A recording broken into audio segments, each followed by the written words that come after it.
And we have some breaking news coming in from Afghanistan this time, where the Taliban has now confirmed that it will not let any of the Afghans leave.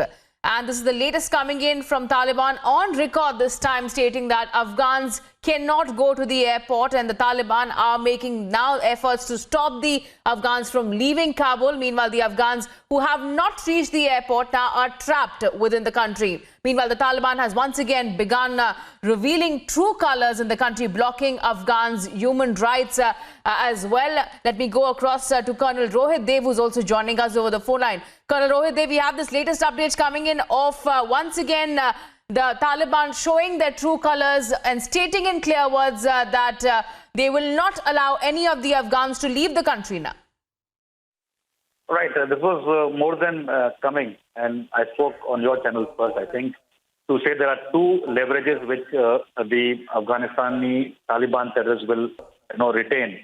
One is this, that they will not allow the SIVs and other supporters of the American war there to leave. They will kill a few of them, and this will continue. The second apprehension I also have beyond this is the 31st August deadline. And while they are trying to be negotiating with them and meeting them secretly and probably give them more money or whatever those to give them a confirmation to spare lives, I am saying I am not a terrorist as a veteran, but if I were Taliban, I would have retained the bargaining leverage of both the SIVs and maybe foreign citizens on Afghan soil by 31st August.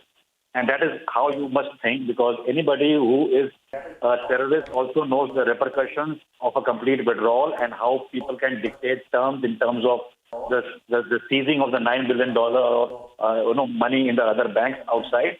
So they will use all this human angle to get their money out and to be having some say on the negotiating table. So that is the way you must also think about, because if they are terrorists, they can't have a case that all Americans have left, all SIVs are left, and $9 billion has been sealed. It can't happen.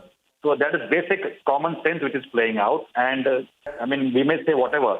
These people have worked for a world cause to get stability in Afghanistan. These Afghans are not some terrorists who are trying to go to Kabul airport. They are common citizens who repose faith in a system. They repose faith in the US and the NATO and all the other parts of the Committee of Nations. And they today are under some kind of a threat to their lives. And the terrorist Taliban are not going to allow them. So this is something which also may have been, let me extrapolate it a little bit. It may also be a case that given the deadline has got shortened by less than a week now, the US or the other countries may not be in a position or able to lift out everybody, right? Just see from the angle what I'm saying. It's a little, conspiracy kind of an angle, but look at it. So I can't do 20,000 people. I can do only 8,000 people. I should save my life. So let me negotiate with Taliban and tell them that they will pass this dictum that nobody will go to Kabul airport. It can very well be the play. Yeah? This is geopolitics. This is how it works. So whichever way we are looking at it, it is not a healthy sign for the SIVs and the people of Afghanistan who repose faith in a system with a hope of prosperity and peace in their nation. They have been let down completely. And this, whether it's a conspiracy or a dictator of the Taliban, is not in their favor. And world must watch out. I have a hunch the bargaining leverage will be kept beyond 31st August.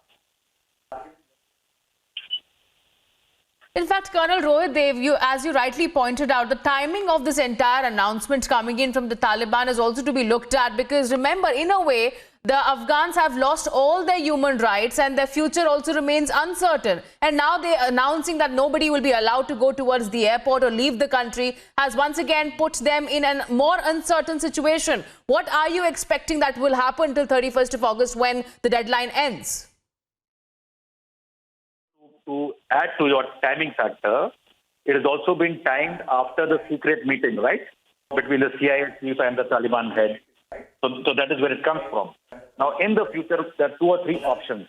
The UNHRC has had a meeting, I think, yesterday as per our timeline, and they have discussed this issue.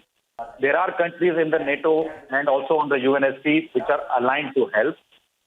Even Indian Prime Minister, I think, has been approached, and he's also talking a similar language with both the Russians and the Germans and others.